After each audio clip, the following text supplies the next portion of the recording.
Drama serial एक भूल के आने वाली एपिसोड बहुत ही ज्यादा इंटरेस्टिंग बन चुकी है। काशान अब बड़ा कुछ करने वाला है। वो आशर के दूसरी बीवी को अब ब्लैकमेल करेगा। जब उसको देखेगा तो उसके पास जाएगा और कहेगा ये जो आपने शादी किया है सब कुछ मेरे वजह से किया है। अगर मैं चाहूँ तो 10 मिनट में आपका तलाक करवा सकता हूँ। आशर आपको खुला दे देगा। तो अब जो भी हो मेरे वजह से हो। इसमें काशान एक बड़ी रकम की तादाद कर लेता है आशर के बीवी से। और आशर की माँ जब ठीक होकर घर आता है तो वो बतूल को बहुत ही ज्यादा याद करता है और वो कहती है कि अगर बतूल ऐसे होता तो मैं आज ऐसे दुख ना देखती। लेकिन आपके इस बीवी ने तो मुझसे पूछा भी नहीं कि मेरी तबीयत कैसी है। लेकिन आशर की दूसरी बीवी जो है ना, आशर के माँ के बारे में बोलेगा और कहेगा कि जो भी हो जाए लेकिन आप मेरे साथ चले, बाहर कहीं चले। आपकी माँ को जो भी हो जाए मुझे उससे कोई मसला नहीं है। तो आशर कहती है कि आप खामोश हो जाओ, ये कैसी आप बात कर रहे हो। मैंने कभी इतना सोचा भी नहीं था कि मेरे माँ के बारे में आप ऐसे लफ्ज कहोगे। और उसके बाद बतूल भी बहुत ही ज्यादा परेशान होता है। वो कहती है कि पता नहीं हादिया किस हालत में अब होगा। तो वो अपने बाप से बात करेगा और कहेगा कि हादिया बहुत ही ज्यादा दुख में है।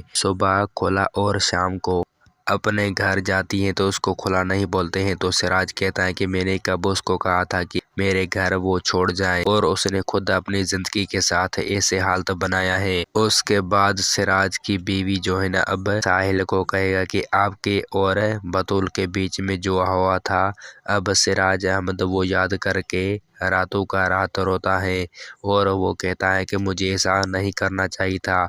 आप दोनों की जिंदगी मेरे वजह से बर्बाद हो गए हैं। तो साहिल कहेगा कि जो बतूल की जिंदगी में लिखा हुआ था उसका नसीब वही हुआ है। लेकिन आप ये अब मत सोचें। तो इसमें साहिल को आंखों में आंसू आ जाते हैं। लेकिन अब बतूल का जो है ना प्यार फिर से साहिल से हो जाएगा और वो आशर से खुला लेगा। दूसरी तरफ हादिया की जो है ना सास भी बहुत ही ज्यादा परेशान होती है। वो रो रही है कि काशान आपका जिंदगी बर्बाद कर दिया है। तो हादिया कहती है कि हमारे आसान जिंदगी हमारे गलतियां की वजह से कितना मुश्किल हो जाता है। लेकिन आप हौसला अफजाई रखें। वो अपनी सास को कहेगी और कहेगी कि अल्लाह पाक ने फिर मुझे नया औलाद देगा।